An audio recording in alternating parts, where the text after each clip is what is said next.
जनसुराज ने आगामी 13 नवंबर को होने वाले बिहार के 4 विधानसभा सीटों के उपचुनाव के लिए पार्टी की तैयारियों का ऐलान करते हुए तरारी विधानसभा सीट के उम्मीदवार के नाम की घोषणा कर दी है। इस सीट से जनसुराज की घोषणा की ओर से पूर्व लेफ्टिनेंट जनरल श्री कृष्ण सिंह को मैदान में उतारा है। देखिए खास रिपोर्ट।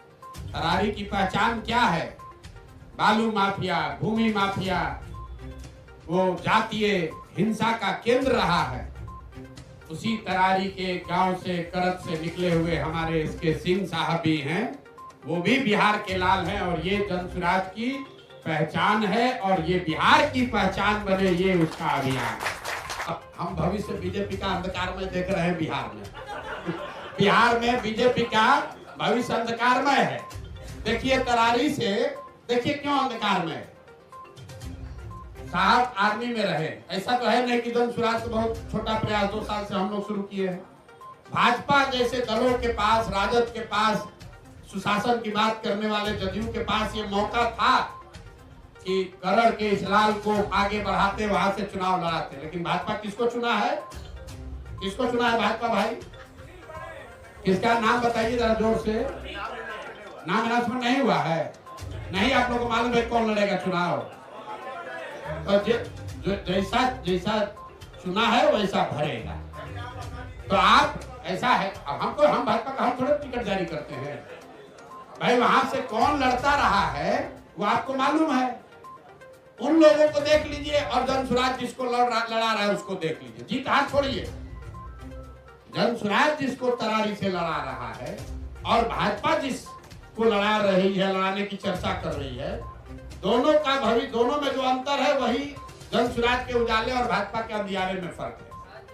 जब प्रशांत जी ने ये प्रपोजल दिया तो मेरे को लगा कि अब मैं इसी के लिए देख रहा हूँ कि जो बचा खुचा समय है वो वापस अपने समाज को देने में बिताऊं।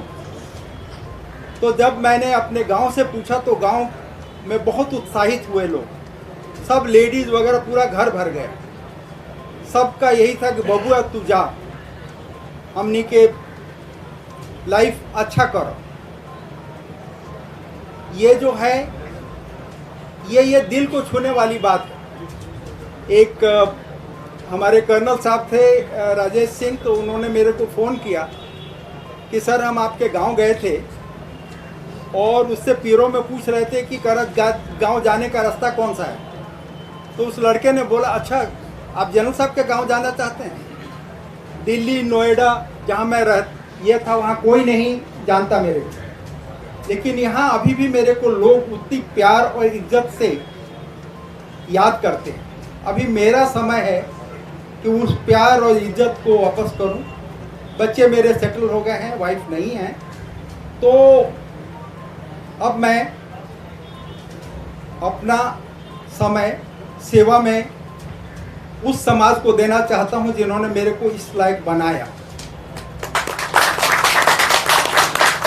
For me, brothers and sisters of press, it is a time to pay back to the society which has made me what it is, and to ensure the growth of Bihar on the models and on the dreams of Prashant ji, a very clean and healthy politics, so that our country and our state and our district and villages do as well.